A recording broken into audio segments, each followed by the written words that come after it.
Cumprimentamos a todos os nossos amados e preciosos irmãos na graça e na paz de nosso Senhor e Salvador Jesus Cristo. A partir de agora está começando mais uma edição do meu, do teu, do nosso programa, A Mensagem do Sétimo Anjo. E nós daremos então início a esta programação falando com o nosso Pai Criador neste momento. Orem comigo agora. Gracioso e bondoso Deus, Pai de nosso Senhor e Salvador Jesus Cristo, humildemente, ó Pai, nós nos encontramos em Tua bendita presença, agradecidos ao Senhor pelo privilégio de estarmos reunidos ao redor da Tua bendita palavra.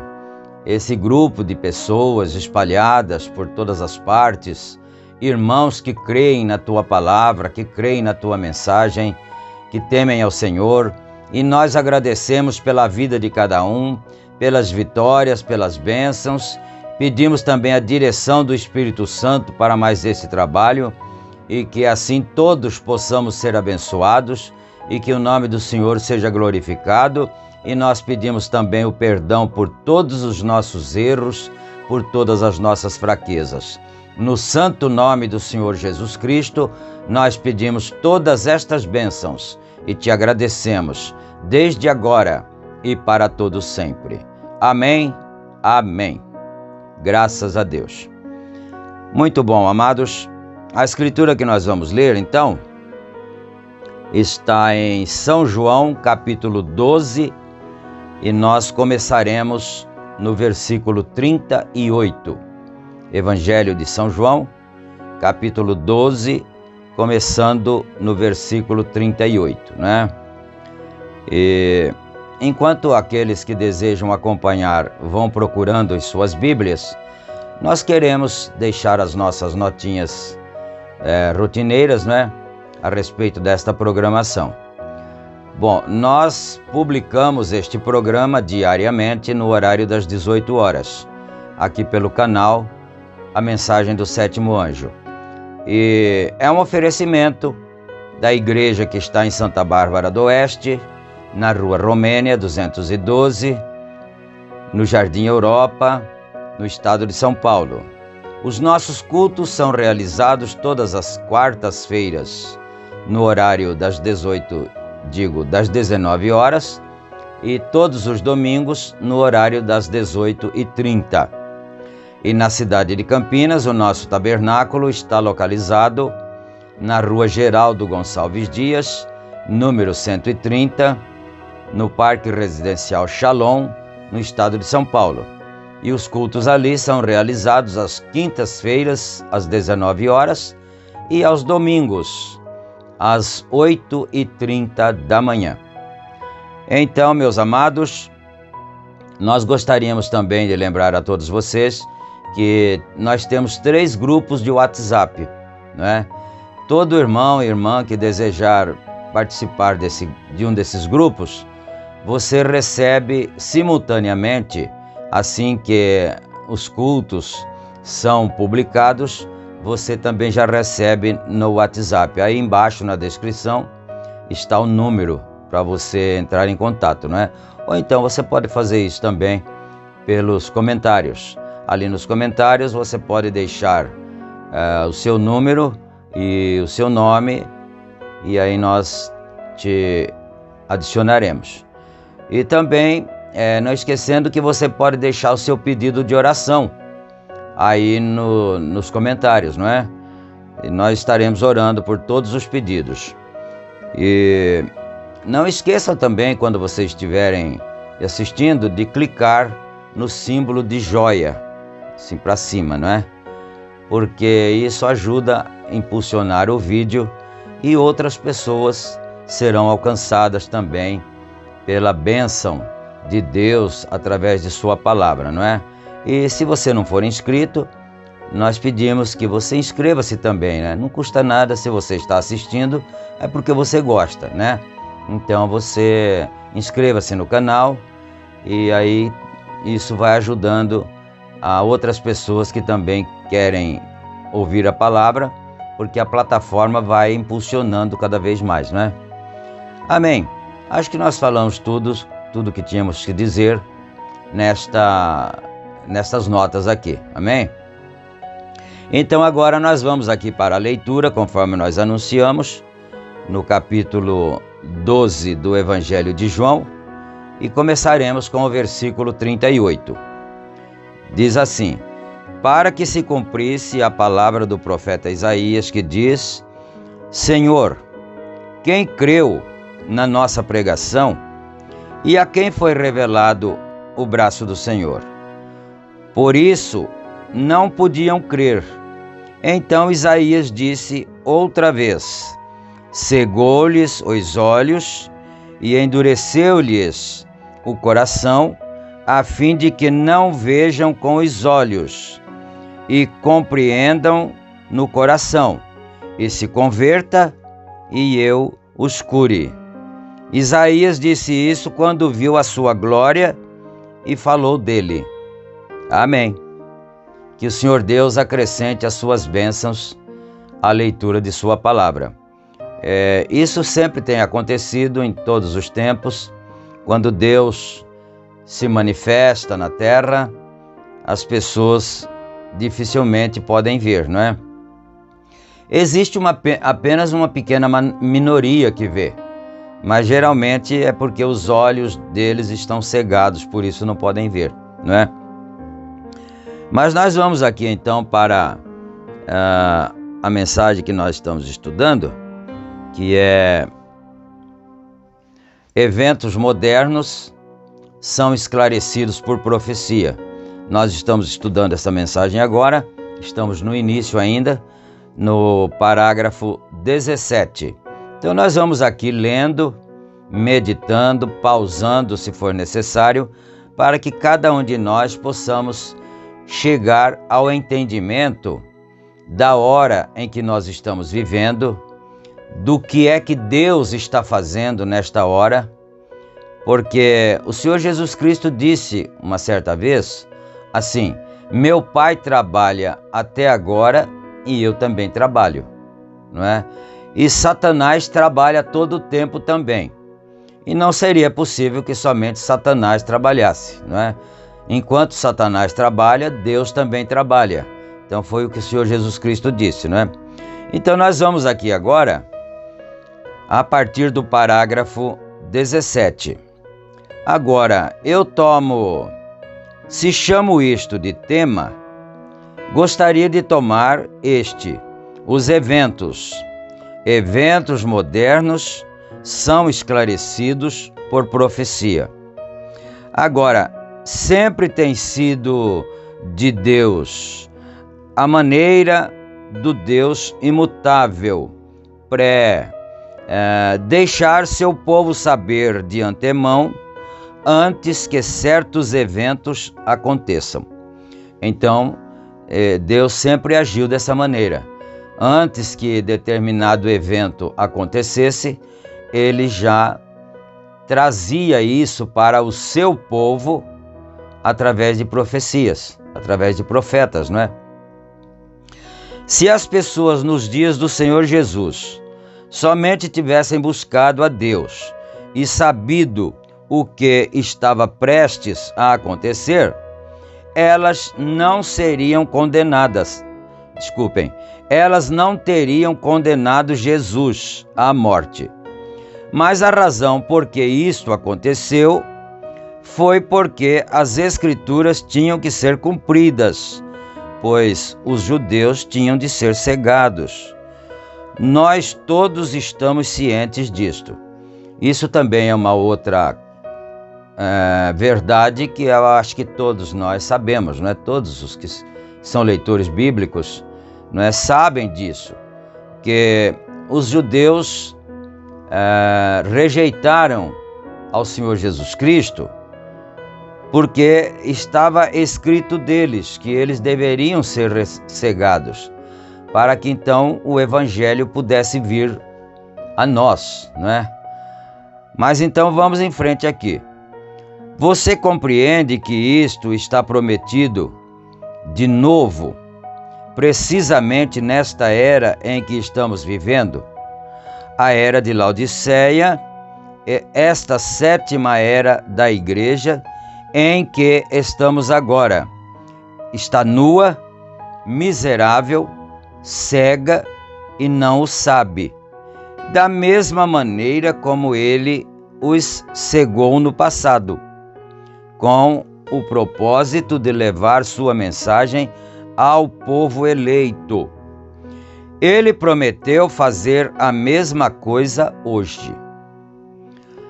E se eu fosse dizer isto com respeito a todos os meus irmãos e irmãs em Cristo, um destes dias alguém vai dizer: não está escrito que estas coisas deveriam ter acontecido primeiro? Bom, quando nós citamos essa expressão aqui, nós já nos lembramos de uma escritura lá atrás, claro, não é? Isso já vem na nossa mente. Porque ele está dizendo aqui que quando acontecer o arrebatamento da igreja, né, aí então as pessoas vão dizer assim: mas não estava escrito que primeiro deveria acontecer, ele disse aqui, estas coisas, né? Que estas coisas deveriam acontecer primeiro, quer dizer, a vinda de um profeta, uma mensagem que revelaria o tempo em que nós estamos vivendo. Então você vai se lembrar que quando o Senhor Jesus Cristo começou a falar de sua vinda, né, de sua segunda vinda, ele disse que Elias viria e restauraria todas as coisas, né? Aí eles perguntaram, mas não está escrito que Elias deveria vir primeiro, antes? Ele disse, na verdade Elias já veio e vocês não conheceram, não é? Então é a mesma repetição novamente agora. E está da mesma maneira que foi, então. Em verdade eu vos digo, ele já veio e tinham-lhe feito o que quiseram. Quando lhe perguntaram, disseram, ora, os escribas dizem, e as escrituras dizem, que Elias tem que vir primeiro.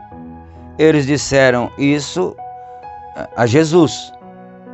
Ele disse, ele já veio, e vós não o conhecestes. Tá vendo? Ora, as coisas não vão se repetindo de eras em eras, de tempos em tempos. É a mesma coisa. Então eles não sabiam que João Batista era Elias e que já tinha vindo, já tinha sido cortada a sua cabeça, porque não creram nele, né? E agora eles estavam pensando que ainda a escritura não tinha se cumprido. Veja que coisa interessante, não é? Como sempre vai se repetindo. E vós não o conhecestes. Está vendo? E talvez essa seja a maneira como terminará novamente. Agora, nós queremos estar de sobreaviso para saber o que está para acontecer nesta era em que vivemos. Deus atribuiu sua palavra para cada era, um tanto para cada era, e devemos notar que uma era não pode permanecer em vigor dentro de outra era. Simplesmente não funcionará. Por exemplo, como eu disse, creio que ontem à noite, estou constantemente falando, né? Noite após noite, em lugares, e algumas vezes faço um comentário pela segunda vez. Não é minha intenção repetir, mas eu digo isto que teria feito a Moisés, o que teria, né, feito a Moisés tentar pregar a mensagem de Noé. Ou que bem teria feito a Jesus tentar pregar a mensagem de Moisés. Ou que bem teria feito a Martinho Lutero continuar com a mensagem católica. Que bem teria feito a Wesley continuar com a mensagem luterana. Que bem teria feito aos pentecostais continuarem com a mensagem metodista. Ou que bem fará aos pentecostais continuarem quando a noiva está sendo chamada. Veja, estamos exatamente na época da semente. Estamos aqui no tempo do fim. Então, isso está muito patente perante os nossos olhos, não é? Está nu e patente perante os nossos olhos. Sempre foi assim. Não é possível que os olhos nossos fossem cegados de tal forma que nós não víssemos o complemento de cada vez, de cada tempo. Está aí nu e patente diante dos nossos olhos. Cada tempo ele mandou um mensageiro, uma mensagem. Mandou Noé para o seu tempo, mandou Moisés para o seu tempo, não é? Mandou Isaías para o seu tempo, mandou Jesus, mandou João Batista. Você pode notar que quando Jesus entrou em cena, logo rapidamente João Batista saiu de cena. É sempre assim, não é? Mas então, agora, a não ser que um grão de trigo caia na terra, fica ele só. Então, observemos isso.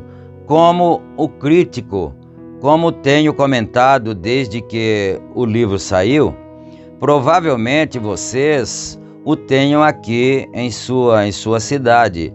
Aquele autor alemão que escreveu um dos artigos mais críticos, que é um infiel, naturalmente. Não o estou condenando, porque me condenou daquele modo, mas porque, sendo um infiel, o livro nunca deveria estar nas estantes. E ele disse: um Deus que pudesse se sentar e dizer que podia abrir o mar vermelho e libertar seu povo, e então se sentar com as mãos sobre o estômago e ver no decorrer da Idade Média aqueles cristãos sendo rasgados em pedaços por leões, aquelas mães com o cabelo embebido em alcatrão, penduradas em cruzes e queimadas, e seus bebês, mulheres grávidas. Eles fendiam o abdômen e apostavam quanto ao sexo da criança e ficar ali parado. Quer dizer, esse Deus que o alemão estava dizendo, né, o crítico, e ficar ali parado e deixar isto acontecer, pessoas que supostamente eram servas deste Deus. Então, quer dizer, esse homem, ele não criticou somente o profeta de Deus, ele criticou o próprio Deus também. Quer dizer, um homem desse, uma pessoa dessa, não seria digna de credo, não seria digna de ser crido, uma pessoa dessa, né? Porque ele estava criticando o próprio Deus em que o cristianismo crê, não somente um mensageiro, não é? Ele estava questionando: como é que pode um Deus tão santo, tão poderoso como vocês dizem que ele é, e ele deixar essas coisas acontecerem, né? E não fazer nada, essas coisas que ele citou aqui. Veja você, a Escritura é inspiração. Você nunca será capaz de conhecer a Escritura simplesmente por se sentar e lê-la de um ponto de vista teológico, de um ponto de vista educacional. Isso nunca funcionou. Então, já está escrito, São Pedro já disse isso há quase 2000 anos, que nenhuma escritura é de particular interpretação, de forma intelectual, né? Eu estava conversando com um ministro batista, não faz muito tempo. Ele disse: até que aprendamos o grego correto, eu disse, no Concílio de Nicéia, antes disso, eles estavam discutindo acerca das palavras gregas da Bíblia. Você nunca a conhecerá. A Bíblia é para ser revelada por inspiração. Essa é a única coisa, a revelação. Jesus disse a Pedro: sobre esta pedra de revelação, revela quem ele é. Bem-aventurado és tu, Simão, filho de Jonas. Não foi carne e sangue quem te revelou, mas meu Pai que está nos céus te revelou. Sobre esta pedra edificarei minha igreja. Não sobre Pedro, não sobre ele próprio, mas sobre a revelação espiritual de quem ele era. Aleluia. E ele é a palavra. São João 1. No princípio era o Verbo, e o Verbo estava com Deus, e o Verbo era Deus. E o Verbo se fez carne e habitou entre nós. Hebreus 13:8. Ele é o mesmo ontem e hoje e eternamente. Amém. Agora, da mesma maneira que as pessoas não creem em Deus, né, assim, totalmente, 100%, né, elas também não creem nos seus mensageiros, porque elas querem interpretar a Bíblia de uma forma intelectual, através de suas mentes intelectuais. Elas querem interpretar as Escrituras pelo seu intelecto, não pela revelação divina. E a palavra tem que ser aceita, compreendida através da revelação divina. Portanto, estamos vivendo no dia quando a manifestação da palavra de Deus tem de vir a uma era diferente da era pentecostal. E é isso mesmo. Lembre-se, você irá... Eu sou uma pessoa sem instrução, mas não se pode vencer a natureza, porque Deus opera na continuidade da natureza, do mesmo modo que, como tenho dito, o sol se levanta e se põe, e segue dia fora, e como na idade de estudar e morre à tarde, para se levantar de novo na manhã seguinte.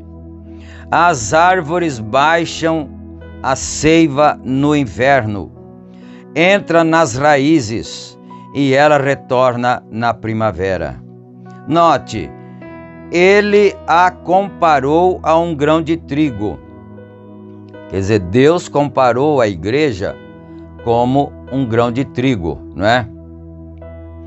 A noiva, a razão porque Deus teve de deixar que isso prosseguisse assim, aquela fina, verdadeira, genuína igreja que foi estabelecida no dia de Pentecostes, tinha crescido e crescido desde o dia de Pentecostes até ser uma grande igreja. Ela tinha de cair na terra, naquela Idade Média, e ser enterrada como toda semente é. Ela tinha de morrer, de modo que pudesse brotar na Reforma novamente. Ela brotou na pessoa de uma reforma, Martinho Lutero. E dali, do mesmo modo que um talo do trigo brotando, a primeira coisa que brota, há duas folhas pequenas, então continua a acrescentar mais folhas. Levantou-se Martinho Lutero e então Zwinglio e assim sucessivamente, Calvino, e à medida que avançavam, finalmente chegou a ser uma borla. Agora, isso foi John Wesley. Na era de Wesley, houve um desprendimento do pólen. Dali veio a era pentecostal, tão parecido exatamente como um grão de trigo verdadeiro. Se você olha para o talo, mas se você toma esse trigo e o descasca, não há nenhum grão nele de modo nenhum. É somente uma casca na forma de um grão, mas colocado ali com um propósito para proteger o grão, até que, se o sol atingi-lo assim, ele o matará. Então nós estamos entendendo aqui que ele está dizendo que quando surgiu o primeiro broto com Martinho Lutero e aqueles reformadores, não se parecia com a igreja de Pentecostes original. Mas logo aquilo era o talo, logo vieram algumas folhinhas, depois logo veio então a mensagem wesleyana, né? E aí já se parecia um pouco mais com o trigo, e logo mais um pouco vieram os pentecostais, e aí então foi parecendo mais e mais com o trigo, porque os pentecostais tinham já o formato do grão de trigo, porque já era a casca, e a casca é a protetora do grão para que o sol não a mate, não danifique ela. Então a casca protegia o grão, mas se você abrisse a casca, ainda não tinha nenhum grão lá. Ora, é tão simples, é tão fácil compreender estas coisas, né?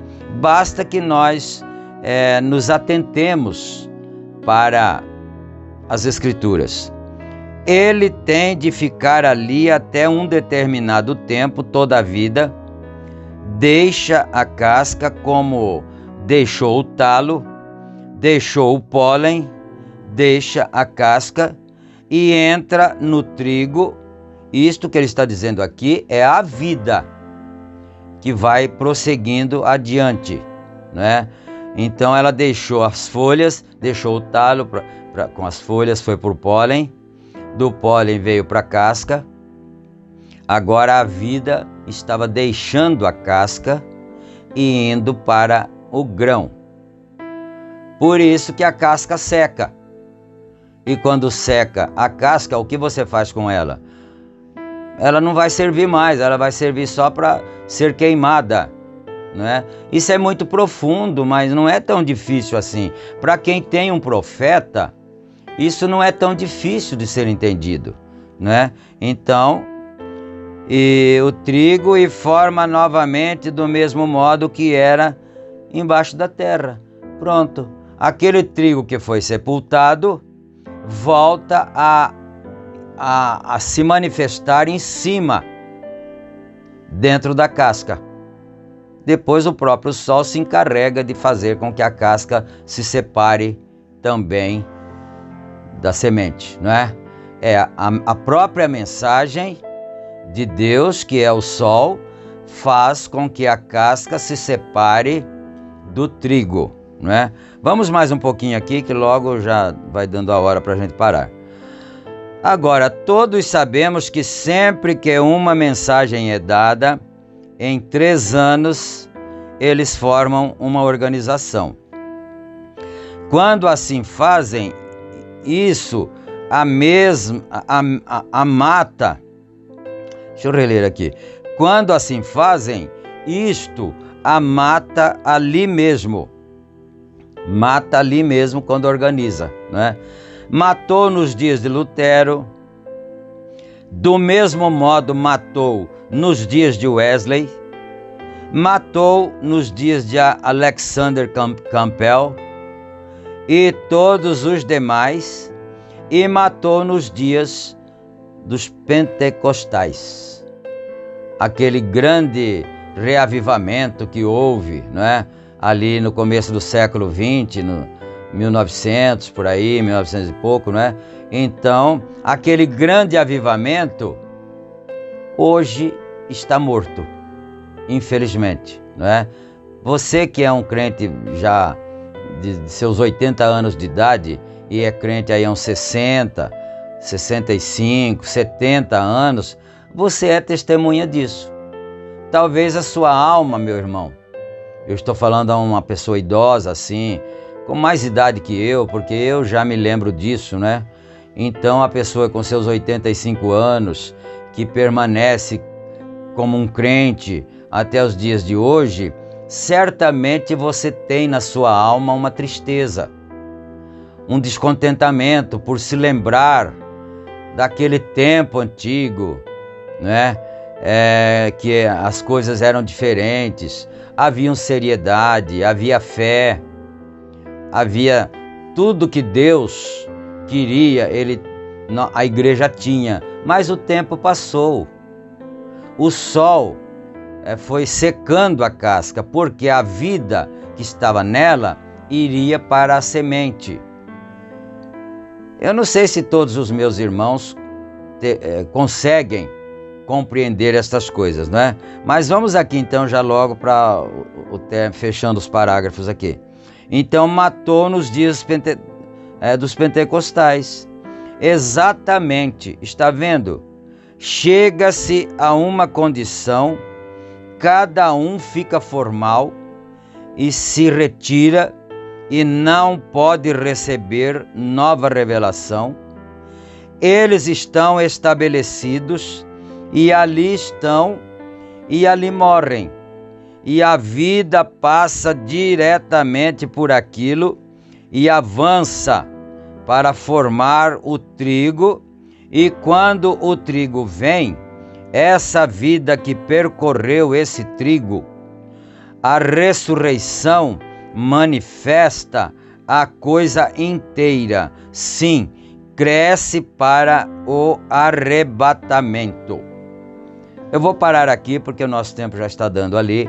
E se nós começarmos um outro parágrafo, aí a gente ultrapassa os minutos, né? Então nós vamos ter agora uma palavra de oração, orando, pedindo a Deus que possa abrir o entendimento dos nossos amados irmãos, que nós amamos a todos, não é? Deus ama a todos também. Vamos orar então. Senhor Deus, Pai amado, agradecemos ao Senhor por esta mensagem que o Senhor nos enviou, que nos esclarece, que nos tira dos sistemas humanos, dos sistemas mortos, que não é nada mais, nada menos do que a casca, Senhor.